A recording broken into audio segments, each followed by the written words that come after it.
मात्र गोचरा लह कर्मणि च भावे च कर्मकेभ्यः लट लिट लुट लिट लेट लोट लंग लिंग लुंग लृंग एते 10 लकारा उक्ता कति लकाराः 10 लकाराः 10 लकाराः उक्ता कथ्यते एषु पंचमो लकारः छंदो मात्र गोचरः गोचरः एषु एषु अर्थात 10 लकारेषु उक्तेषु 10 लकारेषु यद पंचमो लकारः यह पंचमो लकारः लेट लकारः स केवलम छंदो मात्र गोचरः छंदो मात्र गोचरः गोचरः अर्थात लोक प्रयोगे न गोचरः केवल वेद में ही वो बोल गया प्रयुक्त वहीं दिखता है। बाकी बचे 9 लकार। कितने लकार बचे? 9 लकार। अब 9 लकारों में जो लिंग लकार है पुनः उसके 2 भेद हो जाते हैं, एक विधलिंग एक आशीर लिंग, फिर 10 हो गए। तो आप देखें शुरू से कि इसमें शुरू से जब देखेंगे लकारों को, जी जो लकारों का क्रम है, आप जब 14 सूत्र पढ़ेंगे, 14 सूत्रों का जो अच का क्रम है आ ई ओ रे रे ए ओ ऐ औ, इसी क्रम से आपको लकार भी मिलेंगे। लकारों को याद करने का सबसे बढ़िया तरीका है, पहले है आ, आप उसमें ला जोड़ के बोलेंगे ला लट, उसके बाद में है आ के बाद में ई आता है ना, तो आप उसमें ई जोड़ के बोलेंगे लिट, लट लिट लुट। और ई उण में उसके बाद में आ ई के बाद में ऊ है, तो हो गया लुट, लट लिट लुट। उसके बाद में री री हो गया लृट, उसके बाद ए है हो गया लेट, इसके बाद ओ है हो गया लोट। इतने लकार हो गए टित। इनमें टा की जब संज्ञा होगी तो क्या बन जाएंगे? टित। टित। तत्पश्चात फिर आप वापस आइए, उसी प्रकार से गीत लकारों को पढ़ेंगे लंग लिंग लुंग लृंग अ ई उ री के क्रम से, लंग लिंग लुंग लृंग। तो इसमें जब म की संज्ञा होगी तो ये कहलाएंगे गीत। क्या कहलाएंगे? गीत। टित और गीत, टित और गीत। ये लकारों की बात हुई। प्रथमम सूत्रम अस्ति यत्र लह कर्मणि च भावे चा कर्मकेभ्यः। क्या है? लह कर्मणि च भावे चा कर्मकेभ्यः। हाँ, जरा इसका अर्थ बोलिए। लकाराः सकर्मकेभ्यः। हाँ, लकाराः सकर्मकेभ्यः। सकर्मकेभ्यः। जी, जो लकार हैं, हाँ, अगर वो सकर्मक धातु से जब लकार आएंगे हाँ, तो कर्म और कर्ता अर्थ में होंगे। हाँ, कर्मण कर्तरि च, जी, कर्मण कर्तरि च, कर्तरि च। आगे स्यु, स्यु। स्यु माने हो। जी, हाँ, आगे अकर्मकेभ्यो हाँ, भावे कर्तरि च। हाँ, अकर्मक धातु से जब लकार आएंगे हाँ। तो भाव और कर्ता अर्थ में होंगे। ठीक है। तो इसकी वृत्ति से आपका जो सूत्र है सरल हो गया। अब ये सकर्मक क्या है और अकर्मक क्या है ये भी तो जानना पड़ेगा जी, कि सकर्मक धातुभ्यः अकर्मक धातुभ्यः लकाराः भवन्ति। पहले धातु होगी, जैसे पहले भू धातु आई तब उसके बाद में लकार आएगा, तो धातु से लकार आ रहा है। अब धातु सकर्मक है कि अकर्मक है, इसका छोटा सा उदाहरण पहले जानिए। जैसे जिस धातु में कर्म आपको दिखे, जैसे कर्ता कर्म और क्रिया होती है ना, कर्ता कर्म क्रिया, तो जिस वाक्य में आपको कर्म दिखाई पड़े वह धातु सकर्मक हो गई, जी और जिसमें कर्म ना दिखे वो हो गई अकर्मक। इसका सरलतम उदाहरण ये है, आगे इसका विस्तार होगा वैयाकरण सिद्धांत कौमुदी में। आप यहाँ सिर्फ इतना जानिए जी कि सकर्मक क्या है, अकर्मक धातु क्या है। जी तो सकर्मक में सकर्मक जिसमें कर्म सहित हो। जी अकर्मक हाँ, जैसे इसके लिए आपको उदाहरण दे रहा हूँ। रामा रामा फलम खादत, फल हो गया कर्म। फल हो गया कर्म। जी आप पूछेंगे कि रामा खादत, कहेंगे रामा किम खादत, तो रामा फलम खादति भोजनम खादति रामा पुस्तकम पठति। तो पुस्तकम फलम भोजनम कर्म आ रहा है ना, जी ये पठ धातु जो है खाद धातु या पा धातु ये सब सकर्मक है। सब में जलम पिबती, रामा पिबती किम पिबती दुग्धम पिबती जलम पिबती, कर्म जुड़ गया ना। लेकिन जैसे एक वाक्य बोले राम लजा रहा, रामा लज्जति, तो रामा लज्जते हो गया, अब इसमें कर्म है ही नहीं है, इसमें केवल कर्ता है और क्रिया है, राम लजा रहा है। रामा कासते, राम खांस रहा है, हैं? समझ रहे हैं। रुग्णा म्रियते, राक्षसा म्रियते, जना म्रियते, आदमी मर रहा है, तो उसमें तो कर्म दिख नहीं रहा है।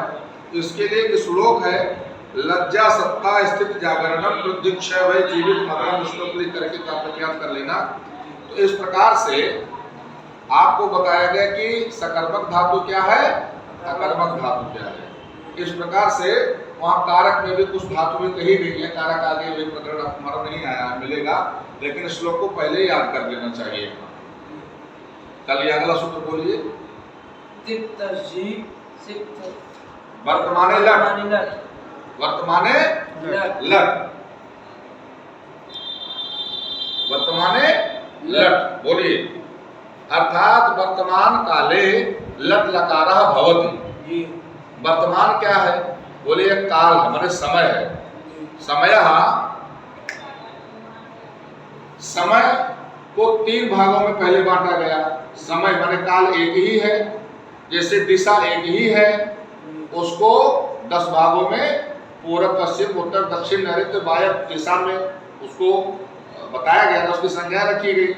उसी प्रकार से काल एक होते हुए उसको 3 भागों में बांट दिया गया अपनी सुविधा के लिए। ठीक है, तो हो गया भूतकाल, वर्तमान काल और भविष्य काल। भूतकाल क्या है, जो बीत गया है, यद भूतम वर्तते यत तद वर्तमानम, जो वर्तमान में है वही वर्तमान काल है।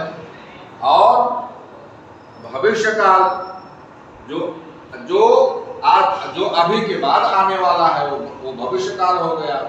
ठीक है, तो यहाँ जो सूत्र लिखा हुआ है भू धातु से सबसे पहले भवत साधा जाएगा और वर्तमान काल का ही सूत्र सबसे पहले यहाँ दिया गया है।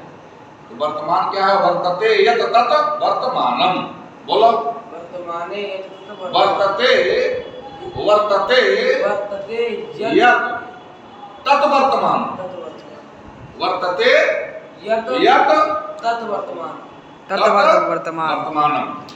तस्मिन् वर्तमाने लट, जब वर्तमान काल में आप कोई वाक्य बोलना चाह रहे हैं, वर्तमान कालिक वाक्य बोलना चाह रहे हैं, तो वहां लट लकार आ जाएगा। कैसे, वर्तमान क्रिया बोलो, वर्तमान क्रिया तेर धातु और लट से आप जब वर्तमान काल की क्रिया होगी तो धातोर लट तस्मात् लट, धातोर लट तस्मात् लट, धातोर लट से आप धातु से लट लकार आएगा। तो आगे लिख रहे हैं कि अटा वितो, ये बार बार प्रक्रिया होगी जो यहाँ बताई जा रही है। अटा वितो, अटौ है इतौ है, आचा अट्टाच अटौ, आ और टा दो वचन हो गया अटौ, आचा टाचा क्या हो गया हो अटौ, अटौ इतौ, अर्थात एतौ दो वर्णों इतौ भवता। हाँ, इन दोनों के एक संज्ञा होती है। अटा, अटा वितौ में औ को आ होकर के वितौ हो गया ना, जी। अटो इतो अटा बितो हो गया। आप कह रहे हैं कि ये अट क्या है? तो जब धातु से लट लकार आएगा, जी। धातु से लट लकार। जब लट लकार आ जाएगा जी। तो मान लीजिए धातु है भू। जी। सबसे पहले ये तो यहाँ गढ़ दिया हुआ है, जी। धातु है भू। अब उसके बाद में आया लट जी। वर्तमान काल में, तो लट में कितने वर्ण हैं? 3। कौन कौन? ला, ला, आ, द। ट। 3 वर्ण हुए। जी। तो 3 वर्णों में कह रहे हैं कि अटौ इतौ, लट में जो अट है, ला को छोड़ दीजिए तो अट ही तो बचा। जी। आ और टा बोले इसकी एक संज्ञा हो जाएगी। जी। तो टकार के अंतिम से इत्यादि जो हुए आप संज्ञा उधर करना सीखे शब्दलिंग में, तो वहां क्या बचेगा? ला। वहां केवल ला बचेगा, उसमें इसे हलंत लग जाएगा, यानी आकार रहित ला। तो बोले जब आकार का टकार का लोप हो गया संज्ञा होकर के, तो लकार का लोप क्यों नहीं हो रहा है? तस्मात् कारणात् सामर्थ्यात्। इसमें लिखा है क्या? उच्चारण सामर्थ्यात् लस्य न इत्वम। न इत्वम में गुण संधि है, नेत्वम क्या है? नेत्वम। अब ये शब्द जो है, जो तुम लोग तरह संग्रह पढ़ते हो, उसमें तो अतल प्रत्यय का बाहुल्य है, ये आगे प्रकरण है। तो न इत्वम मतलब वहां इत्वम न, वहां एक संज्ञा नहीं होगी। किसका? किसकी संज्ञा नहीं होगी? लकार की। लकार की।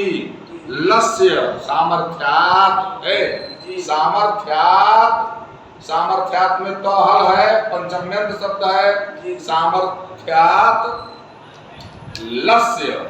देखिए यहाँ 2 ला दिख रहा है, टकार को लकार हो गया, कौन सूत्र से हुए हो? टकार को लकार कौन सूत्र से? तोरली। तोरली तवर्ग से लकारे परे पर सवर्ण तोरली, ठीक है ना? तो यहाँ सामर्थ्यात् लस्य, लकार जो है उच्चारण समर्थता के कारण उसकी इत संज्ञा न भवति।